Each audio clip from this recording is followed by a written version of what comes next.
ஒன்றே நீதி. ஜாதி என்ன ஜாதி, அம்மனுக்கு அன்பு ஒன்றே நீதி.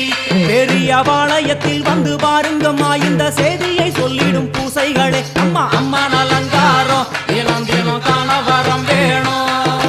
அம்மன் அலங்காரம் கண்டுவிட்டா நம்ம குறை தீரும். காற்று மழை வீச வெக்காளிக்கு கூரை இல்லை வாழ என்று பல சொல்லுவார், அவர் ஒரு உண்மையை தான் அறியார். கோயில் உள்ளம் அதில் கூரை, எங்கள் மனம் குறையின்றி வெக்காளி வாழ்ந்திருக்கார். அம்மன் அலங்காரம் தினம் தினம் காண வரம் வேணும். அம்மன் அலங்காரம் கண்டுவிட்டா நம்ம குறை தீரும். ஆதிசிவனாரின் ஆட்டத்துக்கு ஈடு கொடுத்தாளே, ஆடும் சிவனாரின் ஆட்டத்துக்கு சக்தி கொடுத்தாளே.